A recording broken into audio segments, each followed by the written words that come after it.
제가 제보했던 문건은 실무자가 작성했던 문건이 아니라 차관님께 보고됐던 문건이었습니다.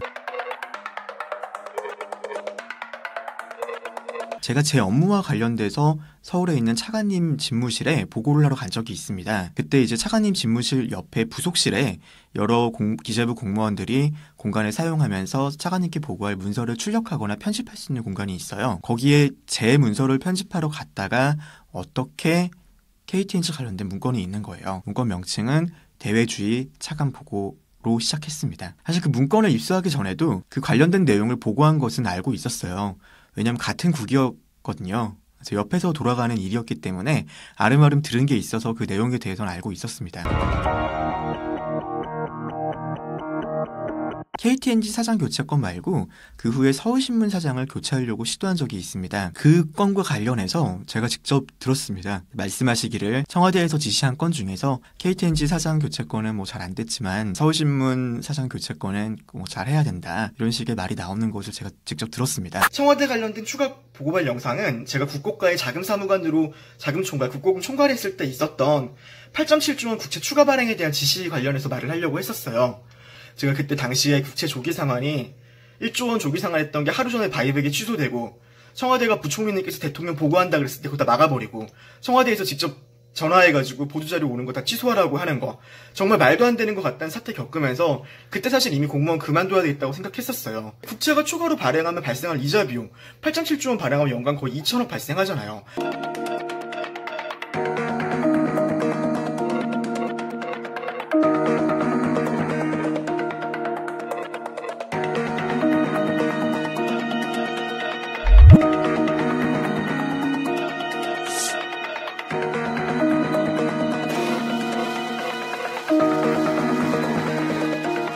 신재민 전 사무관은 KTNG 관련 자료 유출 당시 동 업무를 담당하는 담당과인 출자관리과가 아닌 국가과에 근무하고 있었기 때문에 KTNG 건에 대해서는 정확한 상황을 파악할 위치에 있지 않았습니다. KTNG 경영 현황 등을 파악한 것으로서 KTNG 사장 인사에 영향을 미치기 위해 작성한 것이 아니며 청와대의 지시가 있었다는 주장도 사실과 다릅니다. 보고서 작성 시점인 2018년 1월 당시, 금년 1월 당시가 되었습니다.